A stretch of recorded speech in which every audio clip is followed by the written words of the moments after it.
Don't go on an empty cup. That's where you lash out. That's where you start being passive aggressive. That's when you start spewing out comments that you really don't mean to. Like, we don't want to apologize and we don't want to say things we really don't mean, right? But we all know this when we're exhausted, when we're like running on an empty cup. It's just not going to work, right? Look, no, I'm not dealing with this. Do you want to stay grounded, less triggered, less annoyed, and mindful throughout your wedding process? Well then, welcome. You've come to the right place.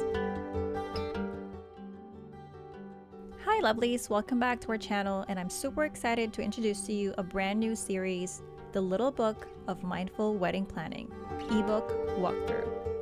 I have linked the ebook in the description below where you can grab your own copy. In this series, we'll explore and dive deep into each chapter. So, if you're getting married or is close to someone who is getting married, or is just altogether into mindfulness, then this series is for you. Join us every Mondays, Wednesdays, and Fridays as we journey through the little book of mindful wedding planning, chapter by chapter. Before we get on this week's chapter, don't forget to hit that subscribe button and ring the notification bell so you can never miss an episode. Together, we'll create moments of mindfulness amidst the demands of wedding planning. Hello, lovelies! We are back. And today, it's chapter 3. Chapter 3, not dealing with this list. Let me read on it for you. We've all heard about the priority list and your non-negotiables. But how about we also create a not dealing with this, at least not right now, list. This is a list where you just know that if you take it on, your mental load will literally go off. So no, thank you. Not today, Satan. I meant not today, my friends. This can wait. Or you can assign it to someone else if it's totally not that, quote unquote, not that important to you, but still needs to get done. Practice effective time management to avoid feeling overwhelmed. Break down your wedding planning tasks into manageable chunks and create a realistic timeline. Okay, I'm just going to go over this quickly. I mean, I always say I'm going to go over this quickly, but then, we talk for another 30 minutes, but that's the beauty of this. Not dealing with this list for me, I think I've really practiced this lately too, where when my husband will ask me something, I'll be just like, not today, because my mental load is processing something else, right? Like, imagine you have so many tabs open in your computer, right? How many times, okay, because there's so many tabs, right? And the tabs got smaller and smaller and smaller, that window tab on top, right? And instead of clicking on it and going back to that thing that you should be doing, you accidentally click X. Why? Because there's so many tabs open. Now that means you're slowly dropping a lot of things, right? That really you probably should have not been doing anyways. But that means you started something and then you're going to have to redo it. So isn't that double the effort when you could have just done it one time? So not dealing with this right now, at least not right now. So say, for example, you know that this week your plate is so full, right? You then look at your wedding list and be just like your wedding planning checklist, like the things that you need to do basically for your wedding. You look at it and be just like, well, this is too much, okay? Whatever, say a meeting, a sit down, choosing the menu with your in-laws, say for example, that's part of your to-do list. Yeah, this is really a lot for me today. I already have a lot on my work plate too. Like my work plate is so full this week. I have a project that I've been working on and I really need to get this done. I don't think I'm gonna deal with anything else other than this that is heavily emotional, right? So maybe you can choose the font for your invitation. Then I would say that might be an easy choose for you. Maybe you can choose your top 5, top 3, and then choose the winner. Done, right? But if it's something that needs a lot from you emotionally, mentally, and socially, because you have to speak to people and you have to be there. If you're an introvert like me, I'd be just like, just just the mere fact that I have to sit through a meeting and have to think about things, I'm just like, this is a lot of effort for me. Not that I don't do it. Of course, I love to do that for business. There are things that you love to do that is worth that, but it really will take a lot of your energy. So you plan for it, right? Like I don't plan meetings back to back to back to back anymore, because I know that after that, I'm just like, I didn't even know. Like I felt like I just went floating. You know, I wasn't really in the present moment. And I'm pretty sure I probably most likely gave mediocre service or gave mediocre advice, right? And I did that a lot when I was starting, well, way back, right? And I realized I'm like, that's unfair for me. That's unfair for the people who wanted to talk to me. They're not giving my all, and I'm not giving my all either. So when you plan something through the week, not dealing with this, you take that from your to-do list and you move it to next week. Again, you still have to be realistic on what is really a deadline and what is a priority and what is really urgent, right? So if you have to book the caterer, and also this really happens, okay? That sometimes people be just like, oh, they're just lying when they say someone else is inquiring. Actually, it's true sometimes. Like it's just courtesy that vendors tell you, hey, you know, someone else asked for the same date, but I spoke to you first. I just want to check in with you because I didn't, you know, I don't know what stage you're at in terms of decision, but if I don't hear from you like over the weekend, I will take on that other client that is already ready to book, right? Now, if you're really not in a position mentally, emotionally, and socially to decide on that, you shouldn't. But be ready to understand though that you might need to start over again with another vendor. That might also be, instead of, I would always say this, where instead of things are falling apart because you haven't decided, maybe things are falling into place. I have severed ties too with some clients, and I'm sure they've severed ties with me. They're like, you know what, it's not working out. It's not the right time. It's not the right vibe. I don't regret that. And I'm sure they don't regret that either, right? Like I'm glad that they went on and booked someone else. And I'm glad that I went on and also booked someone else, because they got what's best for them and I got what's best for me. So when you're not ready to do with something mentally, be honest with yourself that when you are in a position, say for example, the project is done from your work, right? Like, oh, finally a month of like late nights and like nonstop Zoom meetings, all these things, right? It's done. Finally, you can breathe a little bit, call it like maybe a weekend, take a rest. And then when you're ready to get on wedding planning, you are probably going to make better decisions anyways. There's more clarity for you, right? Because you're not fogged. There's not a lot of fog in your head with like, there's work, there's this and there's that. But once a lot of those fog clears out, right? Once the fog clears out, you can make better decisions and be more present in other wedding things that is quote unquote maybe priority now, right? Like, so if last month you have not able to do them, they are still probably in an okay state. But because you passed on that month and have not decided or have not booked anything or just haven't made a decision altogether, now it is carried over this month and now we're looking at something urgent, right? But you're also on a better state, right? So you can probably go through these urgent things much more easier, and you're probably more confident that like, yeah, I'm sure about that. Like, what do you mean? Yeah, that's exactly what I wanted. Like, I'm not gonna lay around and not decide on it. That's what I want. And so just know what you don't want to deal with at that point in time is very important. I feel like that is giving yourself grace, giving yourself enough time to process things fairly for you, right? Like, you want to enjoy the process of wedding planning, right? And if you overwhelm yourself, it won't be enjoyable. You're going to resent people who keeps calling you and asking. If there is anything that I would want to add to this, if you have established relationships with vendors that you really want to work with, but just haven't gotten a chance, probably review the contract, because obviously that takes a lot of reading. Some contracts nowadays are like 4 or 5 pages. And so you want to go through that thoroughly.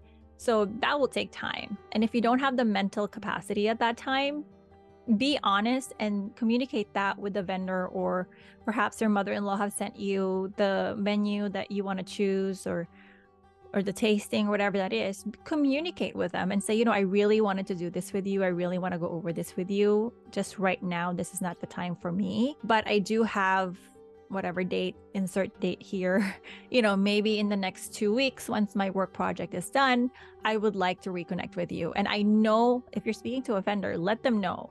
I know that that might be a wait for you. And if you are booking with someone else during that time, please let me know. That way I can also prepare ahead. So communication and being honest in a very kind way really, really helps. You don't have to be just like, I can't believe you didn't wait for me. Or vendors also, you don't have to pressure them.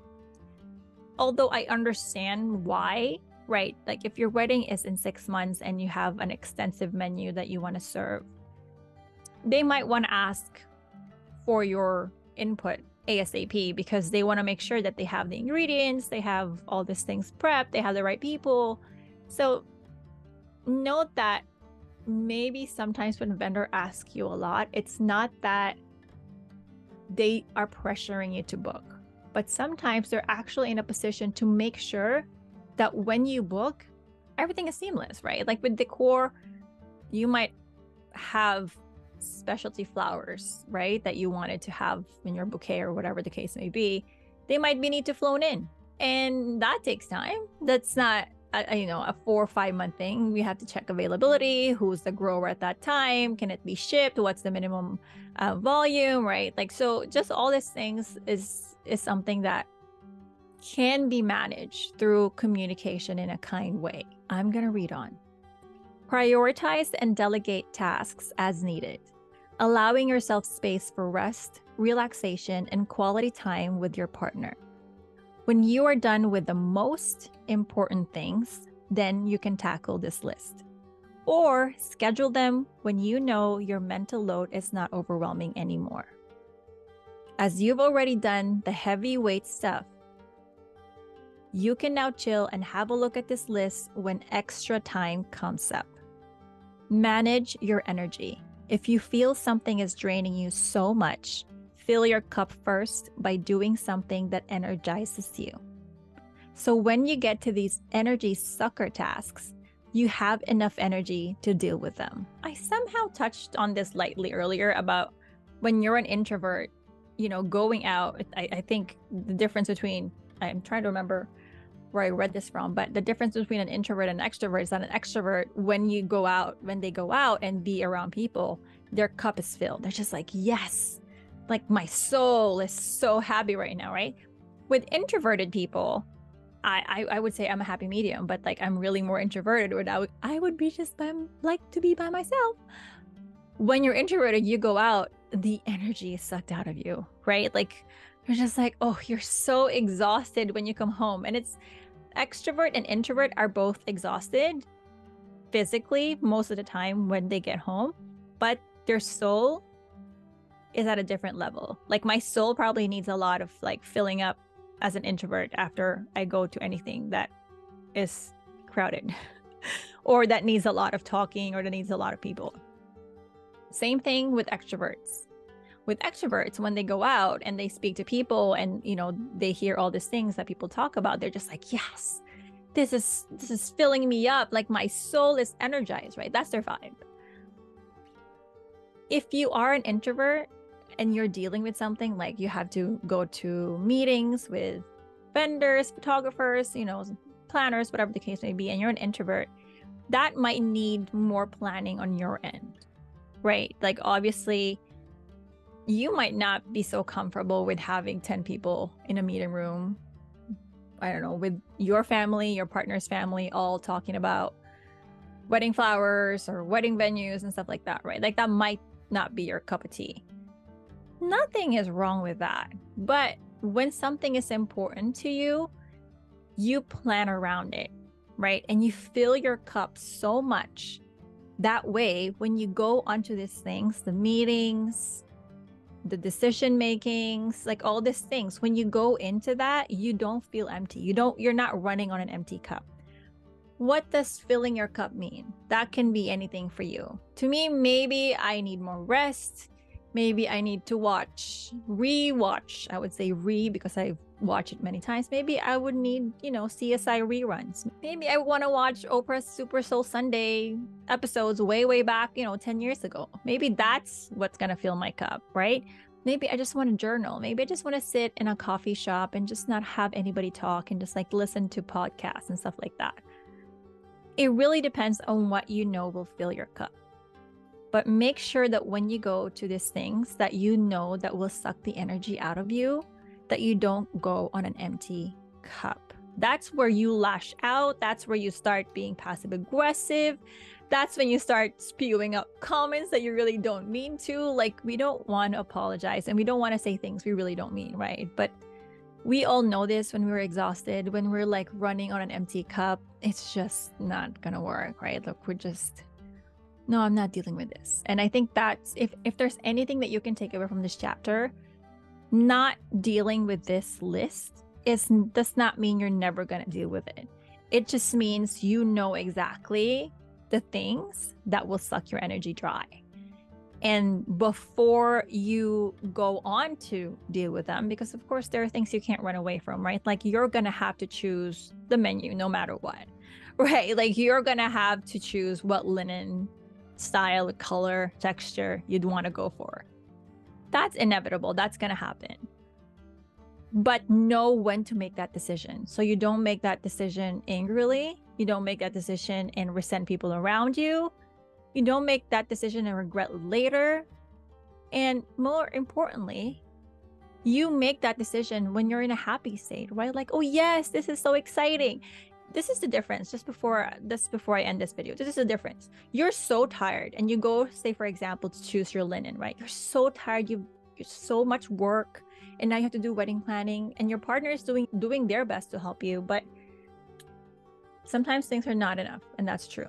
You go into your linen meeting with your decorator or whoever the case may be, and you're like, so this are, and your linen decorator goes, these are the choices, we have some emerald green, we have some sage green, and you're gonna be just like, you know what, I don't even know the difference, honestly. This sage green, maybe let's just go for that.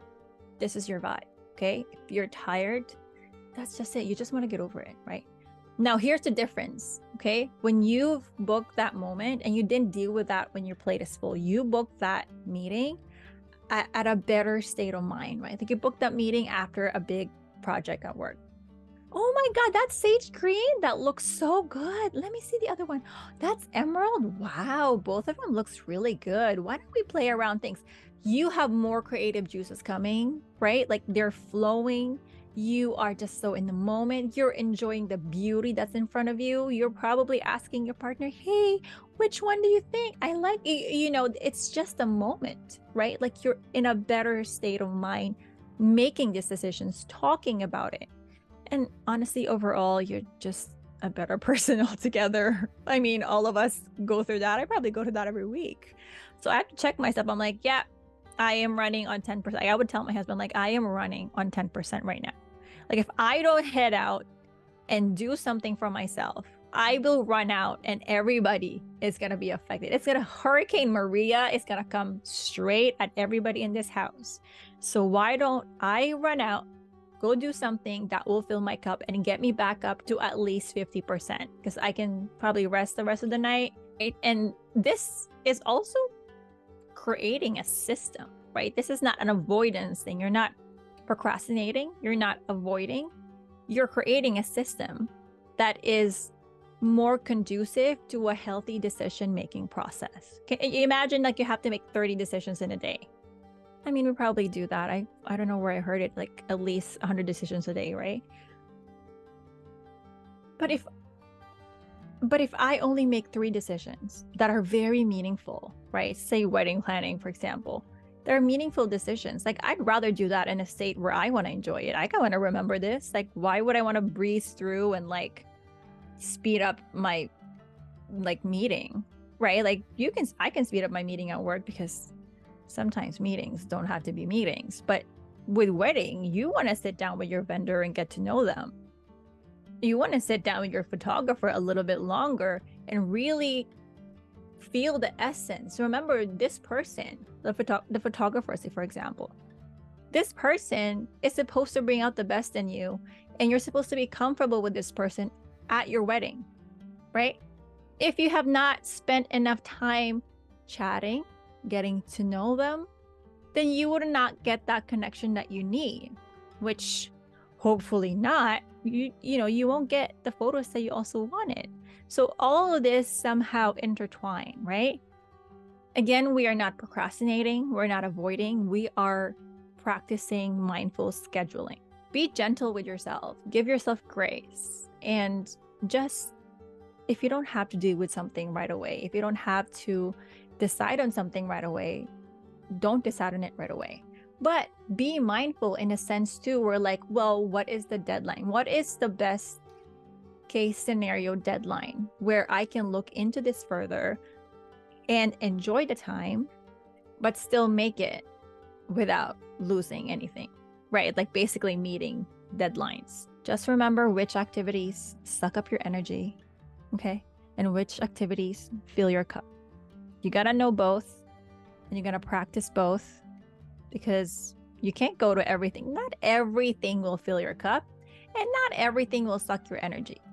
But there are moments in life that are worth filling your cup for, and moments in life that even if your energy is being sucked out of, you feel happy, right? Like you would do something that you really want to do, right? Like I remember we would do weddings, like the prep for flowers is a lot of work, right? Like it's just so much work. But you know what? I'd love to do it. It's exhausting, the production, the press, so much, but I love to do it because I know what the results will be. So just choose those ones, be aware, be mindful. You got this. And that's a wrap for today's episode of the Little Book of Mindful Wedding Planning series. Your comments, questions, and support mean the world to us. And I can't wait to hear from you in the comments section below. If you haven't already, make sure to subscribe to our channel and hit that notification bell so you can never miss an episode. If you found today's episode valuable, please give it a thumbs up so it can reach more people. Thank you so much, lovelies. See you on the next episode. Bye.